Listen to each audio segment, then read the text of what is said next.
A few years ago, I had made a video, and basically, it was talking about my depression. And for the past few years, it has become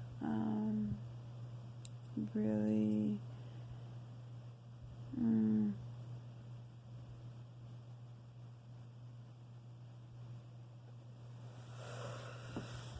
I don't want to say cliche to talk about your mental health,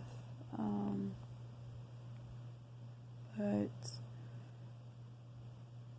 it has become easier to speak out on mental illness and your mental health and how you're feeling. And I think, I think it's awesome, and I think it's a great thing that our society has gotten comfortable doing so.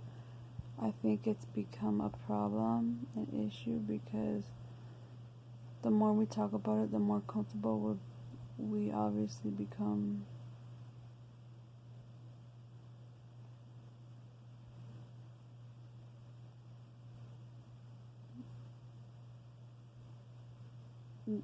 Just the more comfortable we are, the more comfortable we are being around it.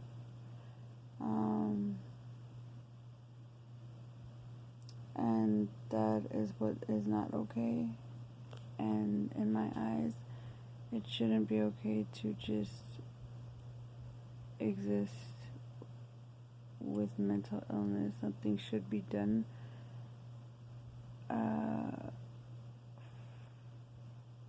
If you do have mental issues,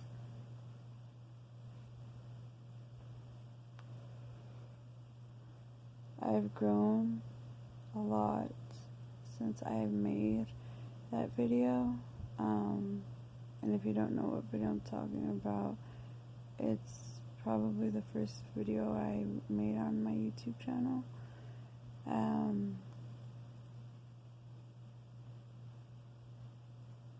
But with me growing, also I became more mature, and I have gained more wisdom. I've gotten more wise, and if you're depressed,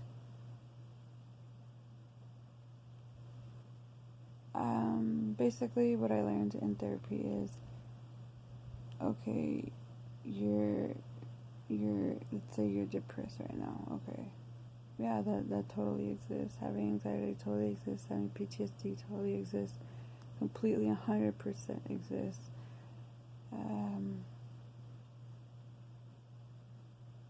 Mental illness does exist.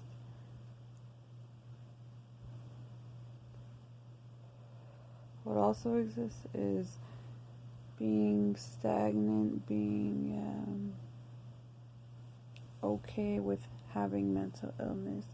I'm not saying everybody does, but it's not okay to just be living with it, with a mental illness or mental illnesses, and do nothing about it, because it's unhealthy for yourself and it's unhealthy for the people around you.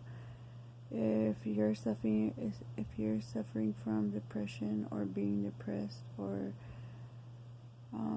feeling depressing, my therapist said it in a better way. Basically, okay, you might feel depressed, quote unquote depressed, but you're just feeling depressing. She said it some way like that. I can totally be fucking up the way she said it, like basically explained it to me. But you shouldn't be stuck in this mindset like, oh, I'm depressed, because that's just gonna keep it in your head like, yeah, I'm depressed. And then you're gonna wake up every day. Man, I'm fucking depressed. Like, I hate my fucking life. Like, I got to the point, and I was to the point for many years, where I woke up every single day feeling worthless, feeling like I shouldn't be alive. And it just got worse after the passing of my best friend.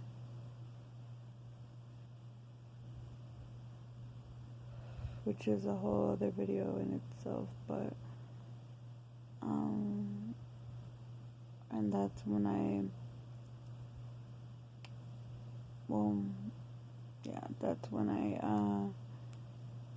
was going through the most intensive therapy, when I wouldn't say visited mental hospitals the most, but I definitely was in this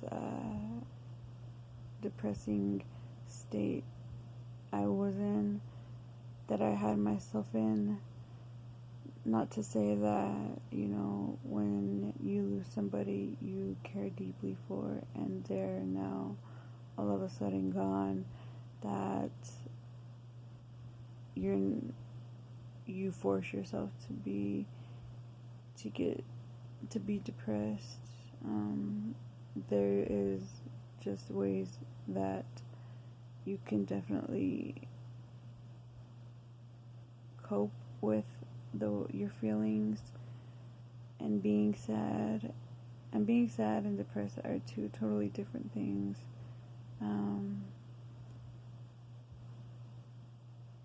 But and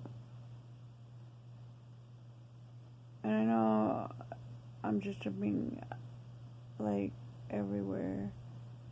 Like, I'm not really staying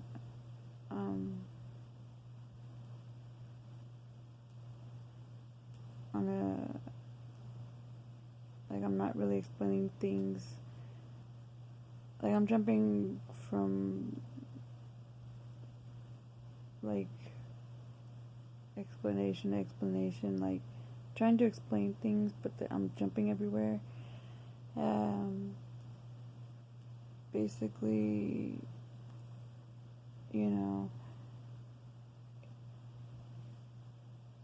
how my therapist explained it was, okay, you have anxiety, okay, don't label yourself as an anxious person. You experience anxiety quite often, but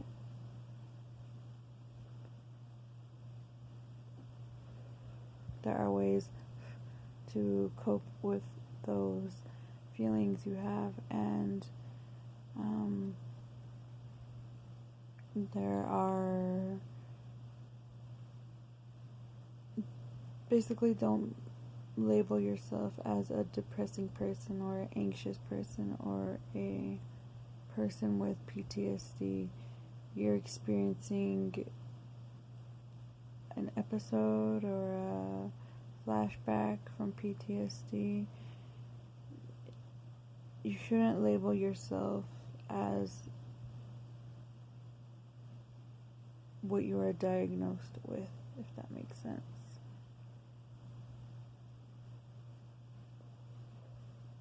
And that really helped me a lot when she explained that to me. I remember that session we had, and that really helped me a lot. I was diagnosed with major depressive disorder, clinical depression, whatever you want to call it.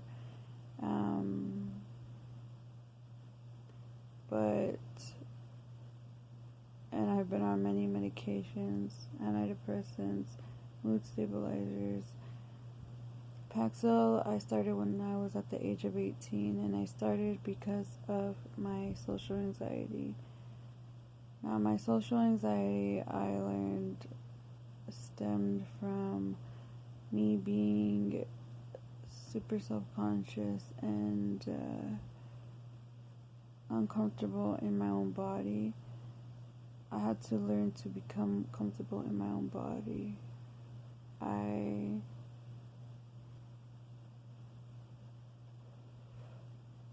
can now look in the mirror and like what I see. I can now look in the mirror, period, and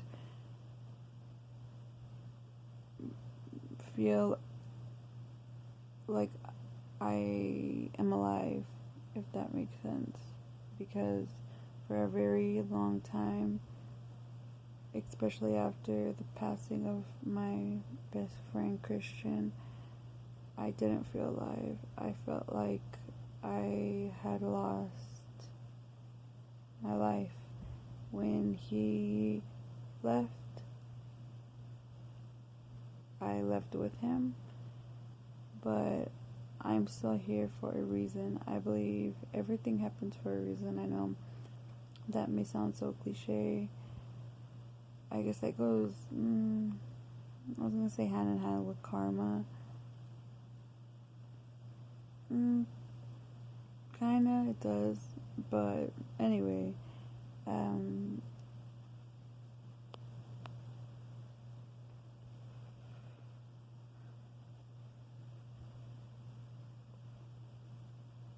being anxious my whole life, feeling those anxiety attacks, waking up and setting my day up, setting myself up that day to feel anxious. I was just messing myself up. I was setting myself up, waking up that morning, being like, oh, I have a speech today, and I would just F myself up for that day. Like, I'm a super nervous person, and being uncomfortable in my own body, that kind of went hand in hand, that goes hand in hand, but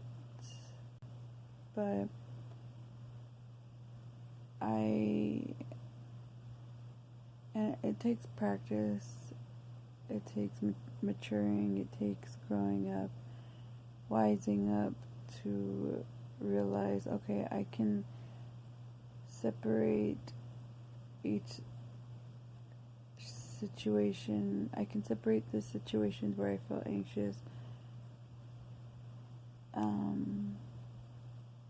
with the rest of my day. Just because I have a speech at 8:30 a.m. doesn't mean I have to jump in the shower and just be dwelling over this speech I have, or dwelling over even walking down the hallway at school would just, that's why my acne was so bad in school, because I would just stress myself out so much to the point where when my days were really bad, I would make myself physically sick. Like, it was insane. It was crazy. And I remember there was this Tiesto concert at Cohen Stadium, I think in 2011, and I was so anxious because I was like, people are gonna be looking at me. Like, I'm not the type of person to dance. I wasn't the type of person to dance. I wanted to dance, yeah. There was